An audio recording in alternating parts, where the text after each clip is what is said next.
तर बातमी नाशिक मधूनच आहे। नायलॉन मांजा विरोधात नाशिक पोलीस आक्रमक झालेले पाहायला मिळाले। नाशिकमध्ये 42 जणांवर तडीपारीची कारवाई करण्यात आलेली आहे। नायलॉन मांजा विक्रेत्यांना तडीपार करा असे आदेश पोलीस आयुक्त संदीप कर्णिक यांनी दिलेले आहेत।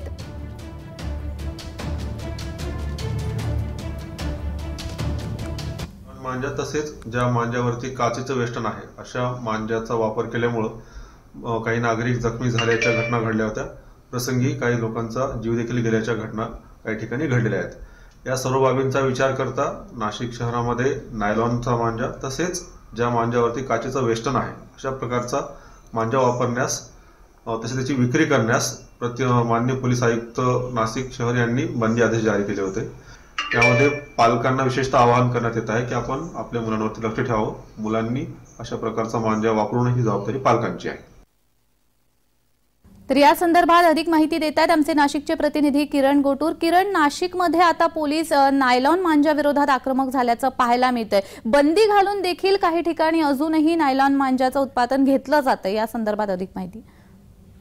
नायलॉन मांजा संदर्भात मागच्या काही दिवसांपासून नाशिक पोलीस कारवाई करत आहेत, कारण नायलॉन मांजामुळे अनेक जण जखमी झालेले आहेत, पक्षींना इजा होतो अशा पद्धतीच्या घटना घडलेल्या होते आणि त्यानंतर नायलॉन मांजा हे विक्री करणाऱ्यावरती तडीपारीची कारवाई करू अशा पद्धतीचा आदेश नाशिक पोलीस आयुक्तांनी दिलेले होते आणि त्याच आदेशानंतर आता नाशिक पोलीस आक्रमक झाल्याचं आपल्याला बघायला मिळतंय। नाशिकमधील वेगवेगळ्या भागात हे विक्री करणाऱ्यांवरती गुन्हे दाखल करून, जे नायलॉन मांजा विक्री करतात त्यांच्यावरती हे गुन्हे दाखल करून तडीपारीची कारवाई नाशिक पोलिसांनी केलेली आहे।